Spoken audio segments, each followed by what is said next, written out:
Bismillahirrahmanirrahim. Assalamualaikum warahmatullahi wabarakatuh.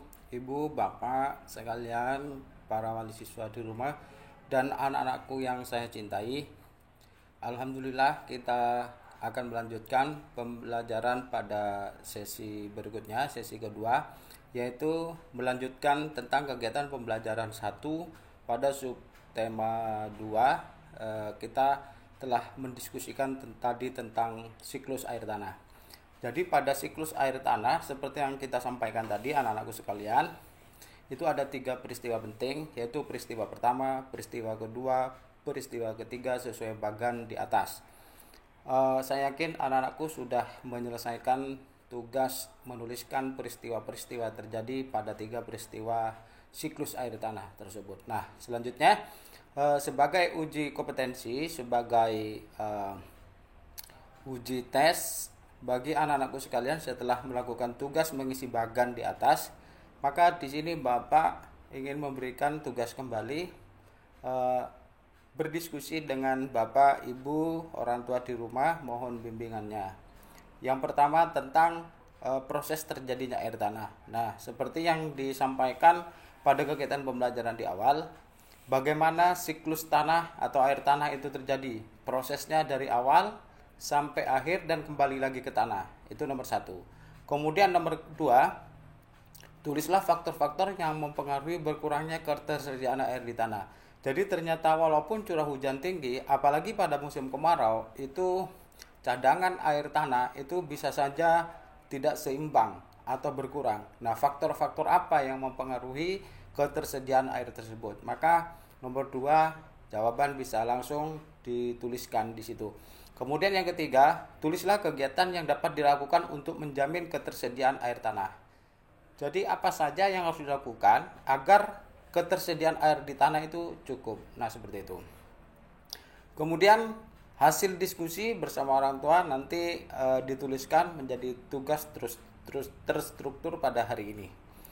Nah, Bapak, Ibu dan Ibu dan anak-anakku sekalian yang saya cintai, ini ada kegiatan percobaan yang bisa dipraktekkan bersama ibu bapak di rumah. Percobaannya sangat mudah, tentang bagaimana menerapkan air tanah, ya.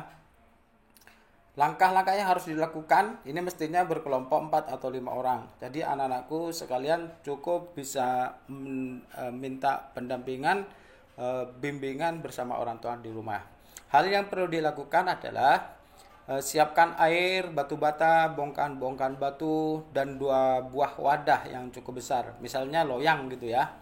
Nah, salah satu loyang kamu letakkan batu bata. Kemudian loyang lain itu letakkan bongkahan-bongkahan batu.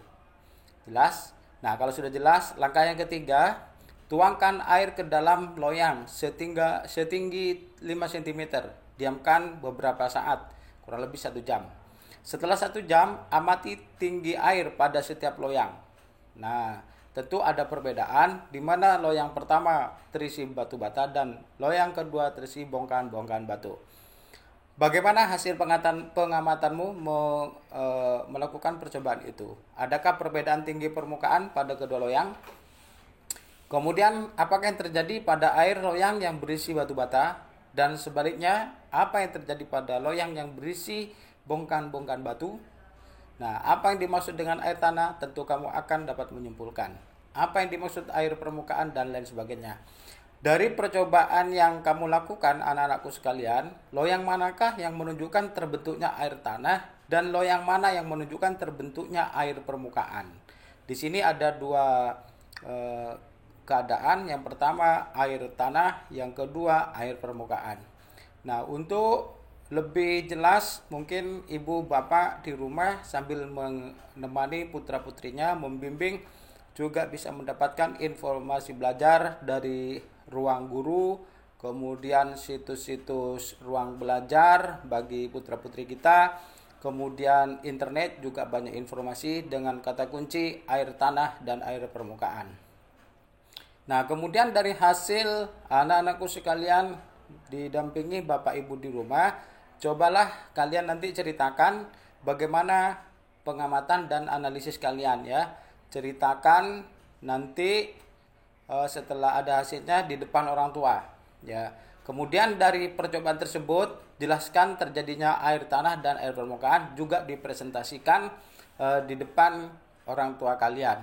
Nah, presentasi ini dan tugas dapat diambil dokumentasi gambar maupun dokumentasi video, dan nanti tugas-tugas terstruktur dari Pak Guru di sekolah yang sedang mengajar jam sesi ke-3, ke-4, ke-5, ke-6 pada siang hari ini dapat di-upload melalui email Pak Ali, ale.harsojo@yahoo.com, atau langsung kirim via WA grup ataupun WA Japri ke Pak Ali, maupun diupload ke YouTube, kemudian YouTube-nya linknya dibagi ke grup atau Japri ke Pak Ali.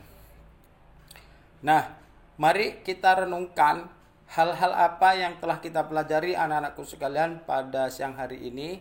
Jangan lupa tetap menjaga kesehatan di rumah, dan mohon dan minta bimbingan dan pendampingan kepada orang tua kalian di rumah. Selama kurang lebih 2 minggu kita akan belajar dengan cara daring semacam ini. Anak-anakku sekalian yang saya hormati dan mohon perhatian untuk orang tua kita, orang tua anak-anak di rumah, bahwa kita di tugas akhir ini ada pendampingan orang tua. Jadi didiskusikan bersama orang tua, menuliskan 10 kegiatan yang dilakukan oleh keluarga anak-anakku sekalian yang menjamin ketersediaan air. Misalnya ketersediaan air tanah ya maksudnya.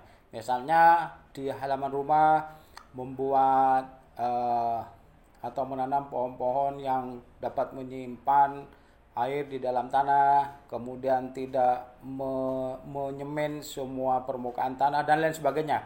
Nah, kegiatan-kegiatan yang dilakukan keluargaku ini atau keluarga anak-anakku di rumah tercermin dan harus ditulis pada daftar atau tabel seperti di layar monitor ini. Jadi ada 10 kegiatan yang dilakukan. Tetapi jika anak-anakku dan Bapak Ibu di rumah melakukan kegiatan tidak sampai 10 item, tidak masalah. 1, 2, 3, minimal ada 3 kegiatan dan lain sebagainya. Nah, tugas ini ditulis di dalam buku PB atau buku tugas data di anak-anakku sekalian. Nanti hasil dari tugas terstruktur ini bersama orang tua bisa didokumentasikan, difoto, kemudian dikirim ke line yang sudah saya sebutkan tadi. Anak-anakku sekalian dan ibu bapak yang berbahagia di rumah, demikian kegiatan pembelajaran kita pada siang hari ini. Mudah-mudahan kita senantiasa dalam pertolongan Allah Subhanahu wa taala, sehat walafiat, dan jangan lupa untuk tetap jaga kesehatan, kemudian istirahat yang cukup, dan minum suplemen untuk jaga imunitas tubuh sehingga kita sehat selalu. Sampai jumpa pada pembelajaran PB2 berikutnya untuk besok hari. Jangan lupa tetap mengerjakan tugas sebagaimana yang telah disampaikan tadi. Demikian pembelajaran hari ini. Mohon maaf atas segala kekurangan dan selamat belajar bersama, kita semua bisa. Saya akhiri. Assalamualaikum warahmatullahi wabarakatuh.